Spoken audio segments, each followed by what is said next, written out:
हिंदुओं से इतनी नफरत है तो उनकी मूवीज क्यों देखते हैं? क्या वजह है? आप अपनी पसंद की चीजें उनमें से पिक करके उनको फॉलो करते हैं, लेकिन नफरत जब करनी हो तो उनके मजहब को सामने रख के नफरत का निशाना बना देते हैं। 300 डैम उन्होंने बनाए हैं। हमारे जो है पाकिस्तान में जो दरिया आते थे ना, उनके पीछे उन्होंने डैम बनाए हैं, पानी रुका हुआ है। रावी देख लें, चिनाब देख लें, आगे और ऐसे दरिया देख लें। There was an attempt to finish India culturally, traditionally and emotionally. India को कल्चरल मुज़ाक के नाम पे वो किया गया और मोदी जी ने आकर के इस थ्योरी को बस्ट कर दिया। हमारे मीडिया ने उसको भारतीय इलेक्शन को कंप्लीटली अबैंडन कर दिया है। सिर्फ देखा जा रहा है तो टाइगर 3 देखी जा रही है, मूवी देखी जा रही है, जवान देखी जा रही है, लेकिन उनकी तरक्की के बारे में बिल्कुल छुपाया जाता है, हाइड किया जाता है। तो उनके जो प्राइम मिनिस्टर हैं वो तीसरे टर्न्योर की तरफ जाते नजर आ रहे हैं। क्या वजह? पब्लिक उन्हें सपोर्ट करती है, वहाँ पे डेमोक्रेसी है, जमहूरियत है, या कोई मतलब आप उनके दौर में हर काम ने तरक्की की है, अवाम को तरक्की नजर आती है। ये ज्यादती है और आप अपने आप से ज्यादती कर रहे हैं, उनके साथ ज्यादती नहीं है, क्योंकि they have given you a distance of at least 100 years. जो जिस तरीके से उनकी फॉरेन रिजर्व 600 बिलियन है, जिस तरीके से उनका इंडियन डायस्पोरा है, जिस तरीके से तालीम है, जिस तरीके से इंडियन इंस्टीट्यूट ऑफ टेक्नोलॉजी है। इस बार तो उन्होंने जातीयता को या जातिवादी कॉन्सेप्ट को उन्होंने खत्म कर दिया, क्योंकि लोगों ने कहा कि हमें वोट दो, हम जाति कराएंगे, तुम कुर्मी हो, तुम बनिया हो, तुम फलानवा हो और तुमको गवर्नमेंट के स्कीम्स देंगे। मोदी ने कहा मैं नहीं करूंगा, मैं जाति जनगणना नहीं कराऊंगा। हालांकि वो बोलते रहे कि मैं फलाना जाति को, लेकिन उनका जाति जनगणना नहीं कराऊंगा, मैं देश को टूटने नहीं। तार साहब, इस वक्त जो एक इम्पॉर्टेंट खबर है जो कि साउथ एशिया और इंटरनेशनल पॉलिटिक्स पे इम्पैक्ट करेगी, वो ये है कि भारत के अंदर अभी कुछ 4 एक स्टेट्स में इलेक्शन हुए हैं, जिसमें जो मध्य प्रदेश है, राजस्थान है, तेलंगाना है, छत्तीसगढ़ है। इन स्टेट्स में जो बीजेपी है, Bharatiya Janata party, prime minister Modi की, वो बड़ी लैंडस्लाइड विक्ट्री के साथ जो है वो जीत गई है। मध्य प्रदेश में 163 सीट्स, कांग्रेस की 66 हैं, छत्तीसगढ़ में 54 और 36 हैं। इसी तरह राजस्थान में भी 115 और 70, मतलब इस तरह चल रहा है। तार साहब, नरेंद्र मोदी जो हैं वो 2001 से लेके 2014 तक चीफ मिनिस्टर रहे। 2014 से लेके जो सिचुएशन नजर आ रही है कि अगर अगले मार्च अप्रैल में जो इलेक्शन हो रहे हैं इंडिया के अंदर, वो फिर जीत जाते हैं तो 30 साल एज एन चीफ एग्जेक्टिव, 15 साल इंडिया का और 15 साल गुजरात का। तार साहब 73 इयर्स का ओल्ड बाबा जी हैं, लेकिन उनको ऐसा हाथ और पल्स है यूथ, जवानों पे, बूढ़ों पे, खवातीन पे। How do you see, how is it going to impact and affect the South Asian politics and international politics अगर वो वजीर आजम बन जाते हैं, and the way he's going in that direction, sir? Cheema साहब, मैं समझता हूँ भारत की तरक्की का एक ये भी बहुत बड़ा सीक्रेट है, एक सिंसियर रजीम का। सिंसियर, मेरा जो एम्फेसिस होगा वो सिंसियर रजीम पे होगा।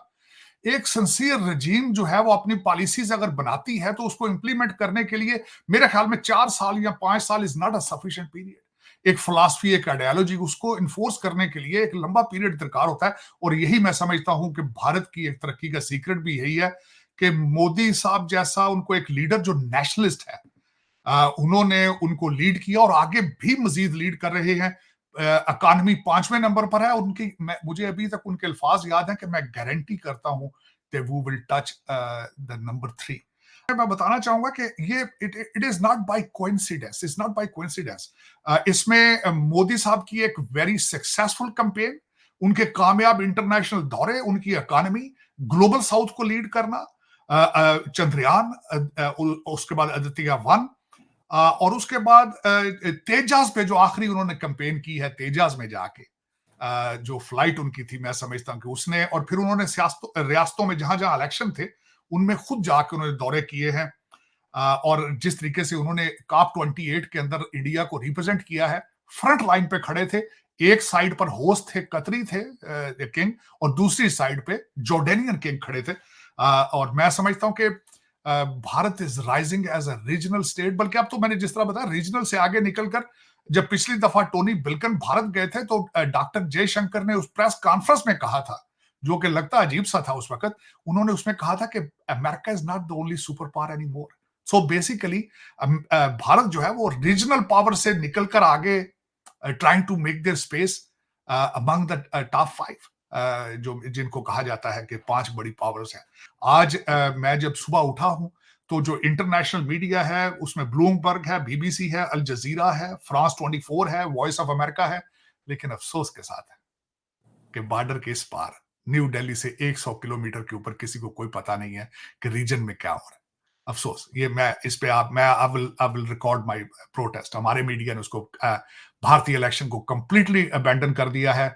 सिर्फ देखा जा रहा है तो टाइगर 3 देखी जा रही है, मूवी देखी जा रही है, जवान देखी जा रही है, लेकिन उनकी तरक्की के बारे में बिल्कुल छुपाया जाता है, हाइड किया जाता है। हिंदुओं से इतनी नफरत है तो उनकी मूवीज क्यों देखते हैं आप? क्या वजह है? आप अपनी पसंद की चीजें उनमें से पिक करके उनको फॉलो करते हैं, लेकिन नफरत जब करनी हो तो उनके मजहब को सामने रख के नफरत का निशाना बना देते हैं आप। उनकी तरक्की को आप जो है वो देखना नहीं चाहते, मूवी उनकी मिस नहीं करना चाहते। क्या वजह है? हर आपके जो लौंडा लपाड़ा है उसकी गाड़ी में आज भी गाने अगर देखे जाए तो वो सारे भारतीय पंजाबी चल रहे हैं, सारे मूवीज के गाने चल रहे हैं, डांस हो रहे हैं मूवियों। आपके हर शादी के ऊपर बिल्कुल इस तरह लगता है कि मैं भारत में खड़ा हूं। हर शादी इस तरह लगती है कि उसमें टोटल इंडियन कल्चर की ठाप होती है, लेकिन उनकी तरक्की से बाइकाट है आपका, उनकी सियासत पे, उनकी डेमोक्रेसी से बाइकाट है आपका। यह ज्यादती है और आप अपने आप से ज्यादती कर रहे हैं, उनके साथ ज्यादती नहीं है, क्योंकि they have given you a distance of at least 100 years. जो जिस तरीके से उनकी फॉरेन रिजर्व 600 बिलियन है, जिस तरीके से उनका इंडियन डायस्पोरा है, जिस तरीके से तालीम है, जिस तरीके से Indian institute of technology is working and performing. आपके मैं बताया था शायद चीमा साहब, भारत के अंदर 1300 यूनिवर्सिटियां हैं, आपके पास मेरा ख्याल है कोई टूटी फूटी 70-80 यूनिवर्सिटियां, वो भी नॉन फंक्शनिंग है। उसकी वजह यह है कि वहां से लोग निकलते हैं, 2 लफ्ज इंग्लिश में नहीं लिख सकते। सर क्या समझ रहे हैं आप, इस सक्सेस की रीजन क्या है? वैसे तो खैर हमने देखा मोदी जी बहुत एक्टिव हैं और अभी की बात नहीं है, लेकिन जो प्रोजेक्ट्स करे उन्होंने, जो कई चीजें उन्होंने जो है कि चाहे वो चंद्रयान का एक्सपेरिमेंट हो और कई चीजें, पब्लिक जो है वो इस वक्त आपके ख्याल से क्यों बीजेपी के साथ है? चलिए इसकी डीप एनालिसिस कर देता हूं मैं आपको, जो मेरी अंडरस्टैंडिंग है। पिछले 2014 तक भारत को जो हमारे यहाँ के स्कॉलर्स थे, उन्होंने एक मोज़ैक बताया, कल्चरल मोज़ैक, मतलब कई अलग अलग चीजों से मिलकर भारत बना है। भारत का लोकल कुछ भी नहीं है, जो आपके यहाँ के स्कॉलर्स भी मानते हैं कि Bharat is basically a cultural mosaic and there is nothing which is called Indian, everything has come from outside. जबकि भारत के जो लोग हैं, जो भारतीय परंपरा और शैली और इतिहास को पढ़ते हैं और जानते हैं, वो ये जानते हैं कि ये एक झूठा नैरेटिव है, क्योंकि इसके सैकड़ों डॉक्यूमेंट्री एविडेंसेस हैं, हिस्टोरिकल एविडेंसेस हैं। तो हमारी जड़ों पे लगातार कुठाराघात किया गया, और ये समझाते हुए कि ये एक रिवोल्यूशनरी आइडिया ऑफ इंडिया है, जो कि ये देन है 1945 या 1950 के बाद से। इंडियंस को पहले ये पता ही नहीं था। There was an attempt to finish India culturally, traditionally and emotionally. India को कल्चरल मोज़ैक के नाम पे वो किया गया, और मोदी जी ने आकर के इस थ्योरी को बस्ट कर दिया।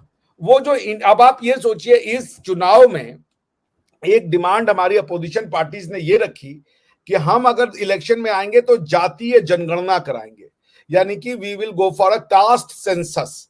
अब कास्ट सेंसस में ये होगा कि हमको पता चल जाएगा कौन किस कास्ट का है, उसी के हिसाब से हम स्कीमें बनाएंगे और उस कम्युनिटी को उतना लाभ पहुंचा देंगे, उतना हम जो भी बेनिफिट देना है सरकारी वो हम दे देंगे। मोदी जी ने कहा कि मैं कोई कास्ट सेंसस नहीं कराऊंगा, मेरे लिए सिर्फ 4 कास्ट है।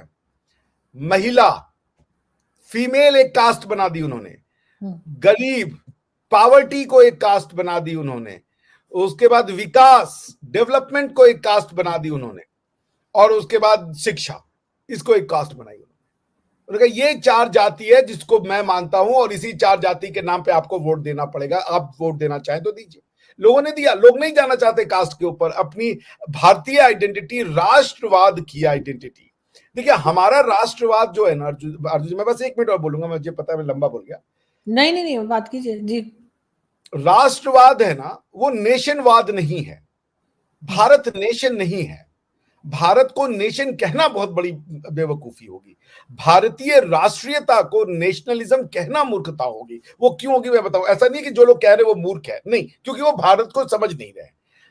नेशन होता है homogeneity, ethnic homogeneity, lingual homogeneity, cultural homogeneity और एनी अदर होमोजेनिटी। इंडिया में कोई होमोजेनिटी नहीं है।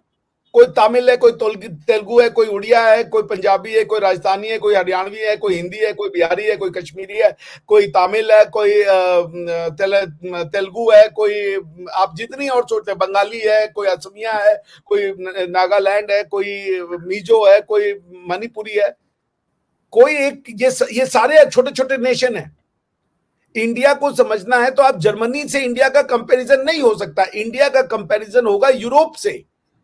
जैसे यूरोप में पुर्तगाल है, जर्मन है, फ्रांस है, स्पेन है, ये जैसे कंट्रीज हैं, स्कैंडिनेवियन कंट्रीज हैं, फिनलैंड हो गया, स्वीडन हो गया, डेनमार्क हो गया, आइसलैंड हो गया, उस तरीके से जैसे ये कई नेशंस मिलकर के एक यूरोप बनाते हैं, वैसे ही कई नेशन मिलकर एक भारत बनाते हैं। भारत जो राष्ट्र वर्ड है, हिंदू राष्ट्र जिसको कहते हैं, या जो राष्ट्र वर्ड है, उसका अंग्रेजी ट्रांसलेशन नेशन नहीं हो सकता। उसका जो है वो कल्चरल राष्ट्रवाद है। यानी कि जो हमारी पीढ़ियां हजारों साल से करती चली आ रही हैं, जिस तरीके से हम सोचते हैं, जिस तरीके से हम दुनिया को देखते हैं, हमारी भाषा कोई भी हो, लेकिन हमको दुनिया को देखने का तरीका उत्तर से दक्षिण तक और पूरब से पश्चिम तक हर भारतीय का एक है। वो चीज लोगों को समझना पड़ेगा। मोदी जी ने राष्ट्रवाद यानी भारतीय कल्चरवाद को जगा दिया। भारतीय कल्चर पे लोगों का जो है विश्वास उन्होंने खड़ा कर दिया, जो खो गया था। और इस बार तो उन्होंने जातीयता को या जातिवादी कॉन्सेप्ट को उन्होंने खत्म कर दिया, क्योंकि लोगों ने कहा कि हमें वोट दो, हम जाति कराएंगे, तुम कुर्मी हो, तुम बनिया हो, तुम फलानवा हो और तुमको गवर्नमेंट के स्कीम्स देंगे। मोदी ने कहा मैं नहीं करवाऊंगा, मैं जाति जनगणना नहीं कराऊंगा। हालांकि वो बोलते रहे कि मैं फलाना जाति को, लेकिन उन्होंने कहा जाति जनगणना नहीं कराऊंगा, मैं देश को टूटने नहीं दूंगा। लोगों ने जाति से उठ के राष्ट्रवाद is the antidote of Indian casteism जो मोदी जी ने किया। फ्रैगमेंटेड सोसाइटी को यूनाइट करने का काम मोदी जी ने किया। राष्ट्रवाद ने जातिवाद को समाप्त कर दिया भारत में। कंट्री से आज थोड़ा अगर हम कंपैरिजन करें, वहाँ पे इलेक्ट्रिक ट्रेन आ चुकी हैं, वहाँ इकॉनमी बेहतर है, इलेक्ट्रिक कार्स आ चुकी हैं, और उनके जो प्राइम मिनिस्टर हैं वो तीसरे टर्न्योर की तरफ जाते नजर आ रहे हैं। क्या वजह, पब्लिक उन्हें सपोर्ट करती है, वहाँ पे डेमोक्रेसी है, जमहूरियत है, या कोई मतलब आप उनके दौर में हर काम ने तरक्की की है। अवाम को तरक्की नजर आती है। ये इंडिया हमारे पाकिस्तान से एक दिन बाद में वजूद में आया। आज वो तकरीबन कम अज़ कम हमारे मुल्क से 50 साल आगे निकल चुका है। 50 साल भी आपने शायद कम बताया, 100 साल आगे। और जो आप कह रहे हैं एक दिन बाद में, वो तो शुरू से ही था। हिंदुस्तान तो शुरू से था, हम अलहदा। ये हम क्यों पीछे रह गए? ये खिचड़ी धक्कम पील की वजह से हम पीछे रह गए। देखो ना, इंडिया में अगर नहरें लग रहे हैं ना, तो उसने वज़ीर आज़म ने काम किए हैं। ठीक है।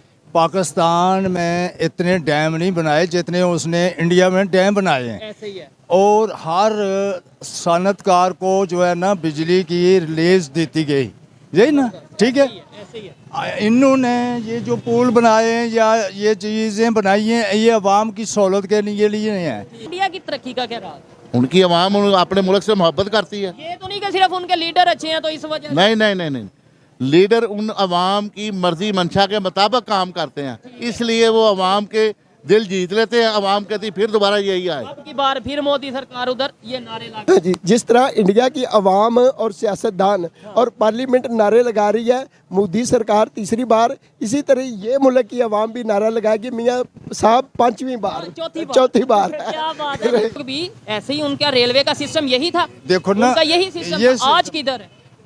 रेलवे का उन्होंने सबसे पहले रेलवे को ठीक किया है, ठीक है। उसके बाद बिजली वाले सिस्टम जो है उन्होंने सही किया। 300 डैम उन्होंने बनाए हैं।